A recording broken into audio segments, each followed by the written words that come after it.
All right, let's jump right into this incredible story of a family pushed to its absolute breaking point.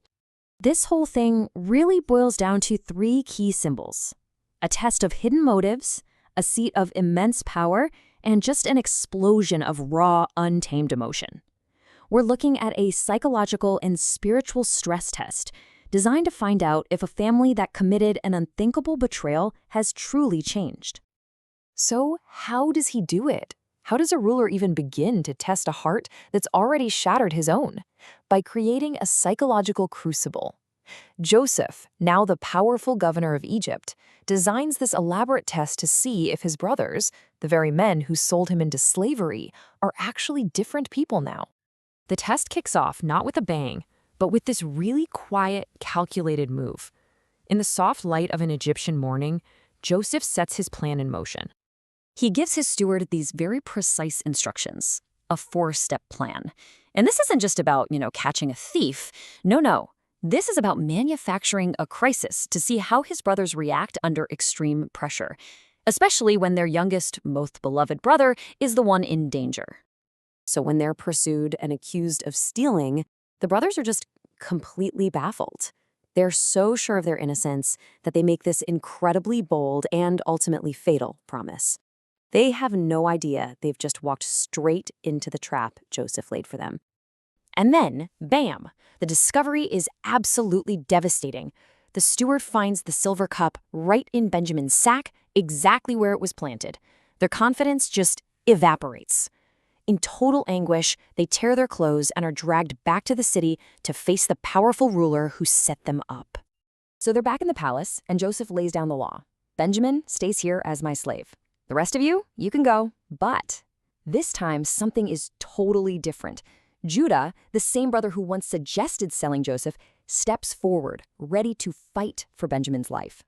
Judah just erupts with this incredibly passionate plea. He's begging Joseph, explaining that their father's very life is tied to Benjamin's. He reminds him that he personally guaranteed the boy's safety, and he will not go home without him. This is a complete 180 from the guy who callously sold off his own brother years before. And that plea, it escalates.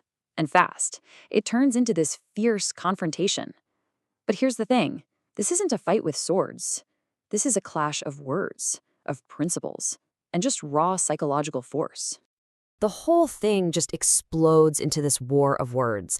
Judah, he's channeling everything, his anger, his love, and he threatens to literally wipe Egypt off the map. But Joseph, sitting there all cool and collected on his throne, meets every single threat. And the threats just get more and more, mythological. Judah's talking about swallowing Joseph whole, and Joseph fires back with this ice-cold counter-threat. It's like an unstoppable force meeting an immovable object. And just like that, Joseph cuts through all of it. He drops this one single devastating question, a question that proves he knows their darkest secret. And with that one sentence, he completely shatters their world.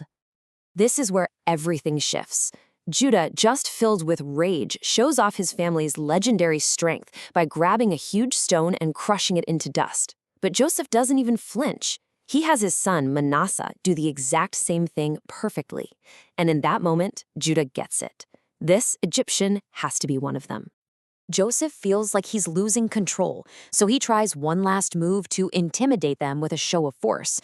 But oh, does that backfire. Instead of scaring them, he unleashes a storm.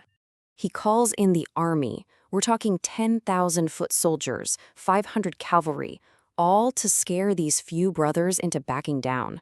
But all it does is push Judah right past his breaking point. And this is it.